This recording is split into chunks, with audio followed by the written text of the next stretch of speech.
What I'm going to talk with you tonight is a little bit about charter cities and what they can do to the rules for contracting.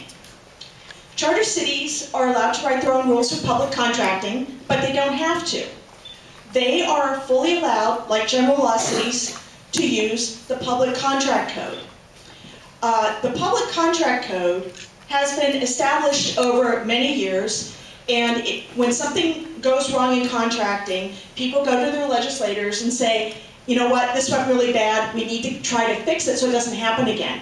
The things that have gone really bad are especially favoritism, fraud, and corruption, because when these happen in construction projects, you end up with shoddy construction, which endangers lives and often needs to be repaired or entirely replaced at great expense. The Public Contracting Code covers competitive bidding.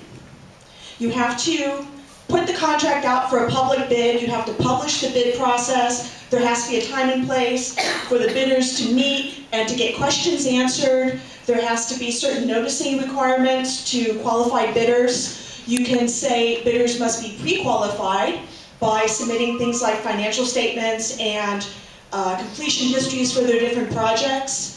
Under the Public Contracting Code, you can also set up a bid scoring process to give weight to, say, prior experience if you think it's a very unusual or difficult job, or to give weight to local business over, say, someone from Reno, Nevada.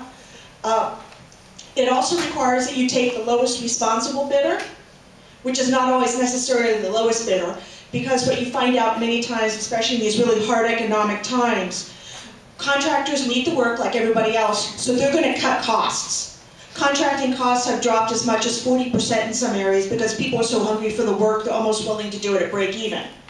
But that person who's the cheapest may not necessarily be able to perform the best, especially when you talk to some of their former clients. So you can actually take a bid that's slightly higher, that's called the lowest responsible bidder, who is someone who you can actually think, who you actually believe will be able to complete the job in the safe manner that it needs to be completed.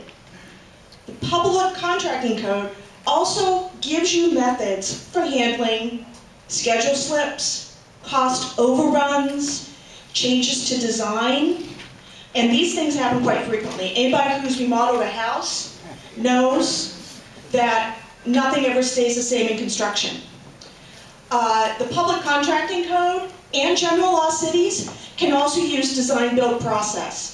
That is when you are doing a very large project, like for instance the 22 freeway, parts of the new interchanges were done using design-build, and that's perfectly allowed under a general law city. You don't need to be a charter city to use design-build, and you can use it on any number of qualified projects.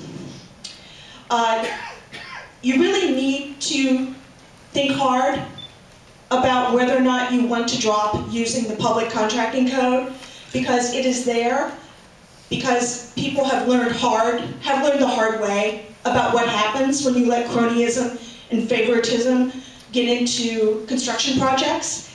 And the Public Contracting Code is there to help protect you and your families and your pocketbook in the long run. So think long and hard about how you want those construction projects to proceed in the future. Thank you.